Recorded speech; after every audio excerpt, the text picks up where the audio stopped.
नाज़रीन, करबला जे शहीदनि जे चालीहे जे मौक़े ते लाड़काणे में मातमी जुलूस बरामद थी विया आहिनि। ज़िले मां 44 नंढा वॾा मातमी जुलूस बरामद किया विया आहिनि, जॾहिं त मजलिसूं पिणु थी रहियूं आहिनि। सिक्योरिटी इंतज़ामनि जे लाइ 2000 पुलिस एहलकार मुक़ररु किया विया आहिनि। इन हवाले सां वीडियो लिंक ते मौजूदु आहे लाड़काणे मां मुनवर। जी मुनवर।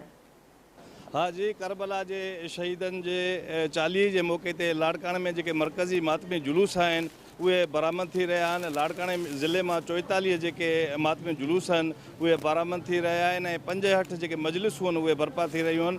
मां इहो ॿुधाईंदो हलां त लाड़काणे जे जाडल शाह इमाम बारगाह, खिची इमाम बारगाह ऐं जाफ़री इमाम बारगाह मां जेके मरकज़ी मातमी जुलूस आहिनि उहे बरामद थींदा ऐं मुख़्तलिफ़ रस्तनि खां थींदा। लाड़काणे जो जेको पाकिस्तानी चौक वारो इलाइक़ो आहे उते नज़र थींदा।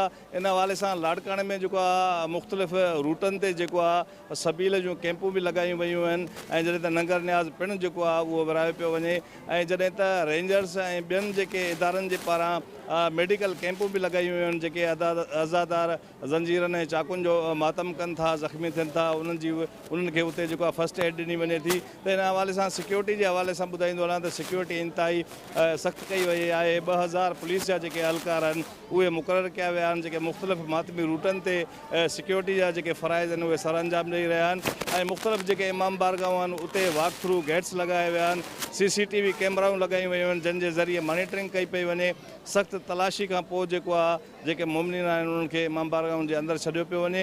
त लाड़काणे जे अंदरि जेके मातमी जुलूस आहिनि उहे बरामद थी रहिया आहिनि ऐं अज़ादारनि पारां ज़ंजीरनि ऐं चाकुनि जो मातम करे, सीना ज़नी करे हर तरफ़ या हुसैन जूं सदाऊं बुलंद थी रहियूं आहिनि। जी।